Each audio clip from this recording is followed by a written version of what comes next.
Hi hello అండి, ఎలా ఉన్నారు? నేనైతే చాలా చాలా బాగున్నాను. మీరందరూ కూడా బాగుండాలని మనస్ఫూర్తిగా కోరుకుంటున్నాను. సుగుణ వంటింటికి స్వాగతం. ఈ రోజు మన వంటింట్లో రెస్టారెంట్ స్టైల్ జీరా రైస్ అలాగే దాల్ తడకా చేయబోతున్నాను. ప్రాసెస్ అయితే చాలా సింపుల్ గా ఉంటుంది. బ్యాచిలర్స్ అయినా సరే ఈజీగా చేసుకోవచ్చు. కొత్తగా వంట నేర్చుకునే వాళ్ళు కూడా చక్కగా చేసేసుకోవచ్చు. చాలా టేస్టీగా ఉంటుంది, రుచిగా ఉంటుంది.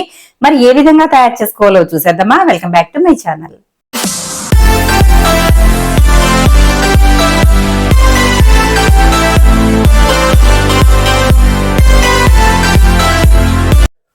ముందైతే జీరా రైస్ చేసేసుకుందాము. నేనైతే జీరా రైస్ కోసం 2 కప్పుల రైస్ అయితే తీసుకున్నాను. ఇదిగోండి, నేను బాస్మతి రైస్ తో చేయడం లేదు. రెస్టారెంట్లలో అయితే బాస్మతి రైస్ తో చేస్తారు. నేనైతే ఇక్కడ సన్న బియ్యం అయితే తీసుకున్నాను, సోనా మసూరి. ఇదిగోండి, బియ్యం అయితే కడిగేసి ఈ విధంగా శుభ్రంగా 2-3 సార్లు కడిగేసాను. తర్వాత ఇలా కొంచెం నీళ్లు అయితే వేసేసి దీనిని నానబెట్టుకుందాం. ఇప్పుడైతే స్టవ్ మీద గిన్నె పెట్టేసుకున్నాను. స్టవ్ వెలిగించుకుందాం. స్టవ్ అయితే వెలిగించేసాను. ఇప్పుడైతే గిన్నె వేడవనిద్దాం. మనకి గిన్నె అయితే వేడైపోయింది. ఇప్పుడు ఇందులో నెయ్యి వేసుకుందాము. జీరా రైస్ ని నెయ్యితో చేసుకుంటే చాలా బాగుంటుందండి. కాబట్టి నేనైతే 2 కప్పుల రైస్ తీసుకున్నాను కదా, కాబట్టి 2 స్పూన్ల వరకు నెయ్యి వేస్తున్నాను. ఇది నేను ఇంట్లో తయారు చేసుకున్న నెయ్యి అండి. నెయ్యి కూడా ఇంట్లో మనం చాలా ఈజీగా తయారు చేసుకోవచ్చు. నేను అది వీడియో అయితే ఉంది, చూడండి, తప్పకుండా ట్రై చేయండి. ఇప్పుడు అందులోనే జీలకర్ర వేసుకుందాం. జీలకర్ర వేసుకుందాం. మనం చేసుకునేది జీరా రైస్ కాబట్టి కొంచెం జీలకర్ర ఎక్కువే వేసుకోవాలి. అంటే నేను ఇక్కడ ఒక ఫుల్ స్పూన్ వేసేసాను, ఆ తర్వాత ఒక అర స్పూన్ వేసాను. అలాగే దాంట్లోనే పచ్చిమిర్చి చీలికలు వేసుకుందాం. ఒక 4 అయితే పచ్చిమిర్చి వేస్తున్నాను. ఇంకా 2 బిర్యానీ ఆకు, అలాగే ఇదిగోండి ఒక పావు కప్పు అయితే జీడిపప్పు వేస్తున్నాను. ఇప్పుడు ఇవన్నీ ఒకసారి కలుపుకుందాం. ఇప్పుడు ఒకసారి కలిపేసుకుందాము.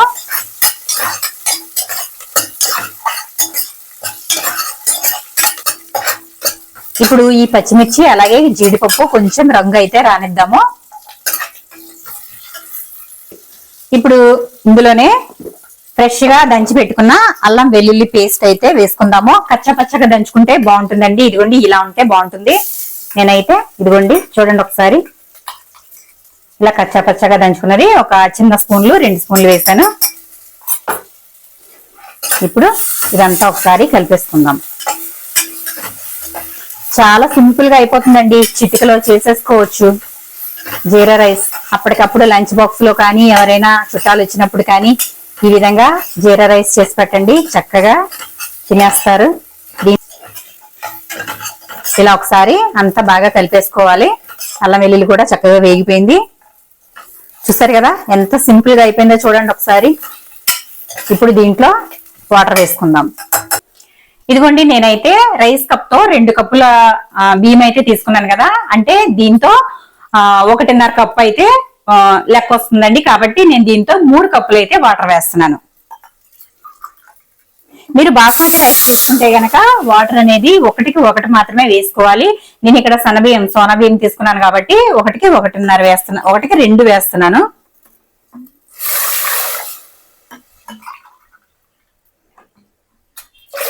మూడు కప్పులు చూసారు కదా, 3 కప్పులు అయితే వేసుకున్నా. ఇప్పుడు ఇందులో రుచికి సరిపడా సాల్ట్ వేసుకుందాం. మనకి రైస్ ని బట్టి సాల్ట్ అయితే వేసుకోవాలి. ఇదిగోండి 1 స్పూన్ అయితే వేస్తున్నాను, సరిపోతుంది.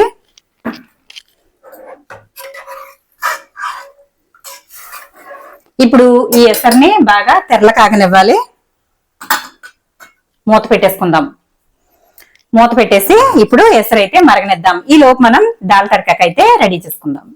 ముందుగా నేను ఇక్కడ కందిపప్పు అయితే తీసుకుంటున్నాను. దాల్ తడకా చేసుకోవడానికి కందిపప్పు కావాలి కాబట్టి కందిపప్పు ఒక రైస్ కప్తో ఈ విధంగా 1 కప్పుడు అయితే తీసుకున్నానండి. చూసారు కదా, ఇదిగోండి కందిపప్పు. మంచిగా దీనిని శుభ్రంగా 2-3 సార్లు పైన పొట్టు ఉంటుంది అదంతా పోయే వరకు బాగా కడుక్కోవాలి. కడుక్కున్న తర్వాత కొంచెం వాటర్ వేసి నానబెట్టుకుందాము. కందిపప్పు నానినట్లయితే గ్యాస్ ప్రాబ్లం అనేది ఉండదండి. కాబట్టి కందిపప్పుని కాసేపు అయినా సరే, అంటే ఒక అరగంట అయినా కానీ బాగా నానబెట్టుకోవాలి. అరగంట తర్వాత దీనిని కుక్కర్లో వేసి ఉడికించుకోవాలి. ఇదిగోండి కుక్కర్ అయితే తీసుకున్నాను. నేను ఒక రైస్ కప్‌తో పప్పు తీసుకున్నాను కదా! దాంతో ఒక కప్ అయితే వాటర్ వేశాను. ఆ తర్వాత ఇంకొక కప్పు కూడా ఏసి ఈ విధంగా అయితే పప్పుని కుక్కర్‌లో పెట్టుకుంటున్నాను. ఈ విధంగా కందిపప్పు అంతా వేసేసుకున్న తర్వాత దాంట్లో కొంచెం ఆయిల్ అయితే వేసుకోవాలి. ఆయిల్ వేసుకోవడం వల్ల కందిపప్పు అనేది చాలా త్వరగా ఉడికిపోతుంది. అలాగే కుక్కర్‌లో పొంగిపోకుండా ఉంటుందండి. కాబట్టి కొంచెం ఆయిల్ వేసేసి ఇదిగోండి మూత అయితే పెట్టేస్తున్నాను. పెట్టేసి స్టవ్ మీద ఒక 3 విజిల్స్ వచ్చే వరకు దీనిని ఉడకనివ్వాలి. 3 విజిల్స్ వస్తే సరిపోతుంది. పప్పు అయితే చక్కగా మెత్తగా ఉడికిపోతుంది. ఈ విధంగా పెట్టేశాను. ఆ తర్వాత 3 విజిల్స్ వచ్చిన తర్వాత స్టవ్ అయితే ఆఫ్ చేసుకోవాలి. పప్పు అయితే 3 విజిల్స్ రానిచ్చాను. ఇదిగోండి చక్కగా ఉడికిపోయింది. ఇప్పుడు దీనిని మెదిపేసి పక్కన పెట్టేసుకుందాం. స్టవ్ వెలిగించేసి బాండీ అయితే పెట్టేశాను. ఇది కొంచెం వేడవనిద్దాం. ఇప్పుడు బాండీ అయితే వేడైపోయింది. దాంట్లో కొంచెం అయితే ఆయిల్ వేసుకుందాము. మళ్ళీ మనం పోపు వేరేగా వేసుకోవాలి కాబట్టి ఇందులో కొంచెం ఆయిల్ మాత్రమే వేస్తున్నాను. తర్వాత నేనైతే ఉల్లిపాయల్ని ఒక 2 చిన్న ఉల్లిపాయలని కట్ చేసి పెట్టుకున్నాను. అలాగే 2 టమాటాలని 4 పచ్చిమిర్చిని కట్ చేసి పెట్టుకున్నాను. ఇప్పుడు ఇవి ఇందులో వేసేసుకుందాం. ముందైతే ఉల్లిపాయ పచ్చిమిర్చి వేయించుకోవాలి. తర్వాత టమాటా అయితే వేసుకుందాం.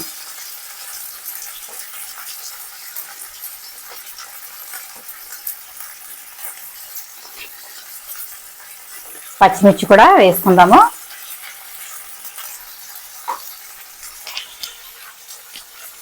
ఇప్పుడు ఒకసారి కలుపుకుందాం.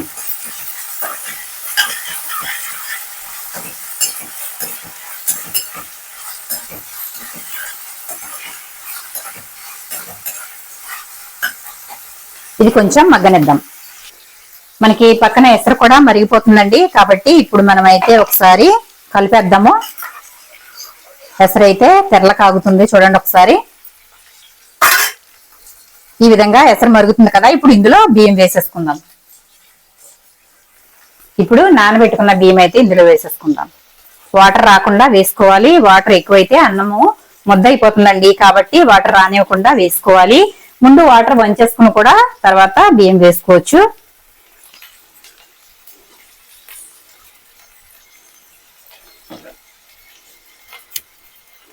ఇప్పుడు ఈ నీళ్లు తీసేసి మిగిలిన బియ్యం కూడా వేసేసుకుందాం.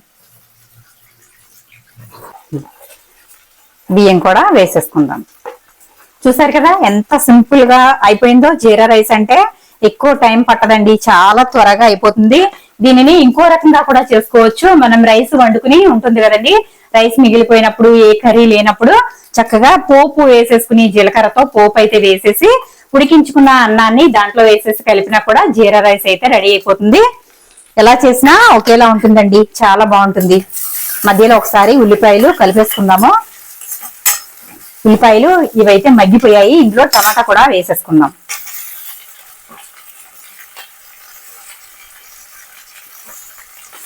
టమాటా కూడా వేసేసుకుందాము. ఈ కరివేపాకు మనకి పోపుకు కావాలి కాబట్టి పక్కన పెట్టాను. ఇప్పుడు ఒకసారి ఇది కలిపేసుకుందాము.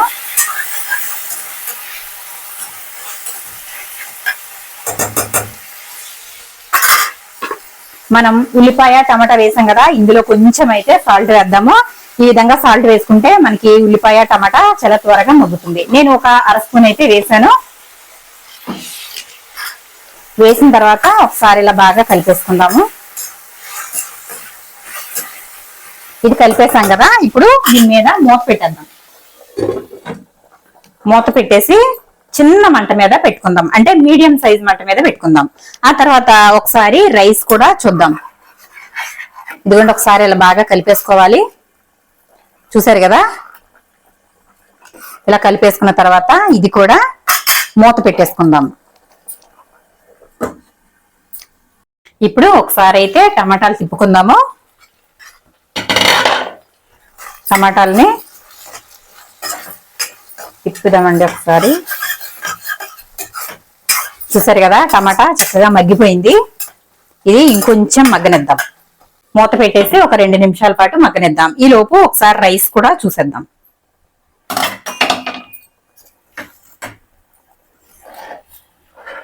ఉడికిపోయిందండి. ఇంకొంచెం మగ్గితే రైస్ ఇది రెడీ అయిపోయినట్లే. చూసారు కదా.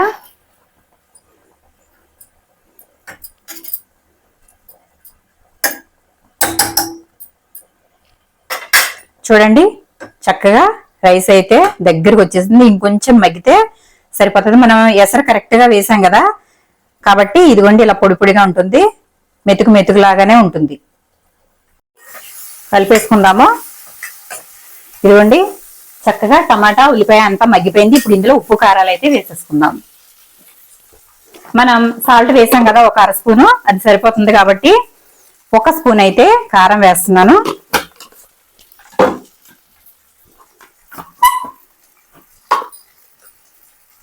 అలాగే ఒక 1/2 స్పూన్ పసుపు వేస్తున్నాను. ఇంకా కొంచెం జీలకర్ర పొడి వేసుకుందాం. ఇదిగోండి ఒక 1/2 స్పూన్ అయితే వేయించి పొడి చేసుకున్న జీలకర్ర పొడి వేసాను. అలాగే 1 స్పూన్ ధనియాల పొడి. ఇవన్నీ వేసుకున్న తర్వాత ఒకసారి బాగా కలుపుకుందాము. ఇప్పుడు బాగా కలిపేసాం కదా, ఇందులో మనం మెదిపి పక్కన పెట్టుకున్న పప్పు వేసేసుకుందాం. ఇదిగోండి పప్పు అయితే ఇలా మెదిపేసాను. ఇప్పుడు ఇది వేసేసుకుందాం. ఇప్పుడు ఈ కుక్కర్ లోనే కొంచెం వాటర్ అయితే వేసేసి ఆ వాటర్ కూడా వేసేస్తున్నాను. తర్వాత మనకి ఇందులో ఎంత వాటర్ అయితే సరిపోతాయో అంత వాటర్ అయితే కొంచెం వేసేసుకోవాలి.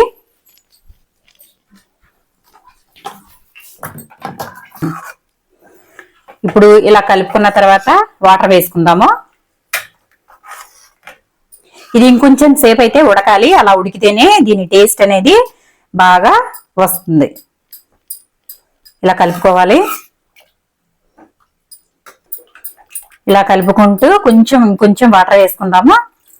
ఇదిగోండి సరిపోతాయి. ఇది కొంచెం ఉడికితే ఇంకా సరిపోతుంది కాబట్టి తక్కువ వాటరే వేసాను. మరీ ఎక్కువగా వేస్తే ఇంక ఇది పలచగా అయిపోతే బాగోదు. ఇది కొంచెం ఉడికితే సరిపోతుంది కాబట్టి కొంచెమే వాటర్ వేసాను. ఇప్పుడు ఇది మూత పెట్టేసి ఒక 2 నిమిషాలు అయితే దీనిని ఇలాగా ఉడకనిద్దాం. రైస్ కూడా ఒకసారి చూసేద్దాము. వాసన అయితే మామూలుగా లేదు. నెయ్యి జీడిపప్పు అన్ని వేసాం కదా, మంచి గుమ్మగుమ్మలాడిపోతుందండి వాసన. ఇదిగోండి రైస్ అయితే రెడీ అయిపోయింది. చూసారు కదా ఎంత పొడి పొడిలాడుతూ వచ్చిందో. ఇదిగోండి చూసారు కదా ఎంత పొడి పొడిలాడుతుందో చూడండి ఒకసారి. స్టవ్ అయితే ఆఫ్ చేసేసాను నేను ఇంకా. ఇప్పుడు ఇది మూత పెట్టేద్దాం. ఇప్పుడు రైస్ రెడీ అయిపోయింది కదా, ఇదైతే తీసి పక్కన పెట్టేసుకుందాము. తర్వాత మనం పప్పులోకి పోపు వేసుకుందాం. పప్పు ఉడికేలోపు మనం పోపు అయితే రెడీ చేసేసుకుందాము. స్టవ్ వెలిగించేసాను. దీంట్లో కొంచెం ఆయిల్ వేసుకుందాము.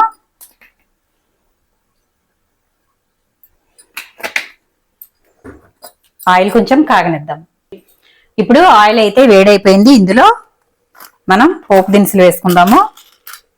ఒక 1/2 స్పూన్ వరకు పచ్చిశనగపప్పు, 1/2 స్పూన్ మినపప్పు, అలాగే ఒక 1/2 స్పూన్ ఆవాలు,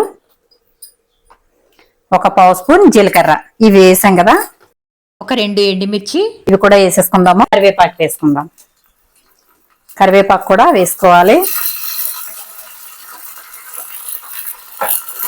ఇప్పుడు ఒకసారి కలుపుకుందాం.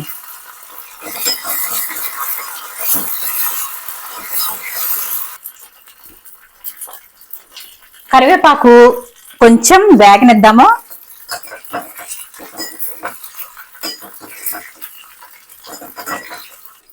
కరివేపాకు ఒకసారి బాగా కలిపేసుకుందాం. కరివేపాకు అయితే వేగిపోయింది. ఇప్పుడు ఇందులో ఫైనల్ గా కారం వేసుకోవాలి.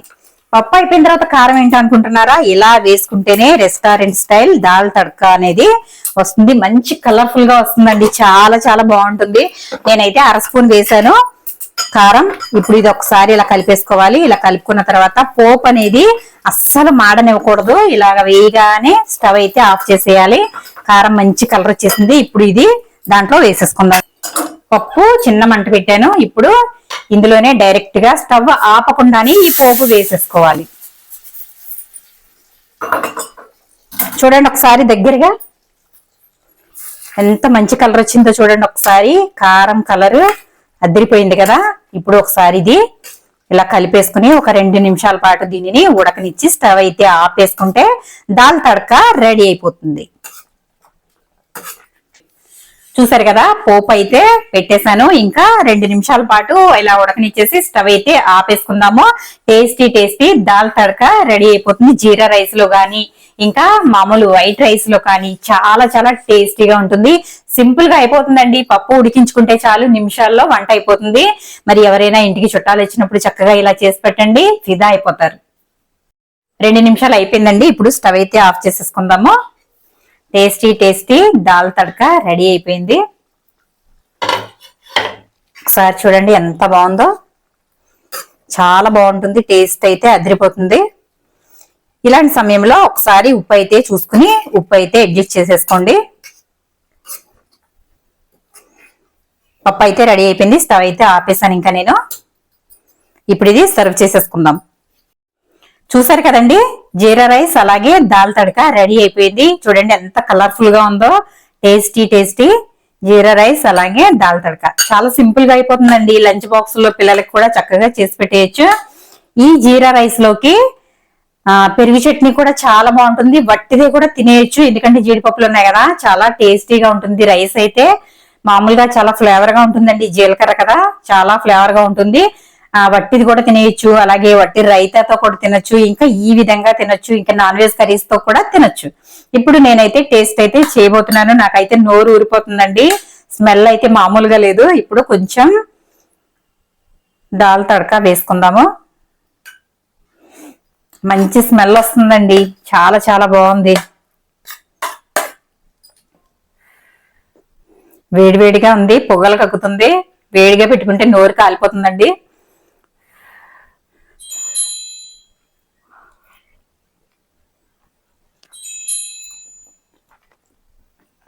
టేస్ట్ అయితే మామూలుగా లేదండి, చాలా చాలా బాగుంది.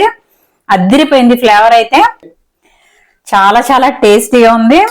మనం నెయ్యి వేసాం కదా, నెయ్యి అలాగే జీలకర్ర మామూలుగా లేదండి అసలు. రెస్టారెంట్లలో చాలా మంది నేను అనుకునేదాన్ని, చాలా మంది రెస్టారెంట్కి వెళ్ళి జీరా రైస్ దాల్ తడక తింటారేంటి, నాన్ వెజ్ కదా మనకి అంటే వెరైటీస్ దొరుకుతాయి కదా అనేసి అనుకునేదాన్ని. కానీ ఇప్పుడు అర్థమైందండి నాకు, ఈ జీరా రైస్ అలాగే దాల్ తడక ఎందుకు ఆర్డర్ ఇస్తారనేది ఇప్పుడు అర్థమైంది నాకు. నెయ్యి ఫ్లేవర్ తో, జీలకర్ర ఫ్లేవర్ తో అసలు మామూలుగా లేదు. ఇంకా మా వాళ్ళైతే ఇదే చేయమని అడుగుతారండి, అంత టేస్టీగా ఉంది. మరి చూసారు కదా, నాకైతే చాలా చాలా బాగా నచ్చేసింది. మీకు కూడా తప్పకుండా నచ్చుతుంది. ఇది నచ్చంది ఎవరుంటారండి, ఇది నచ్చని వాళ్ళు. చాలా నచ్చుతుంది. కాబట్టి మీరు కూడా తప్పకుండా ట్రై చేయండి. మీకు ఏ విధంగా వచ్చింది అనేది కమెంట్ సెక్షన్ లో కమెంట్ పెట్టేయండి.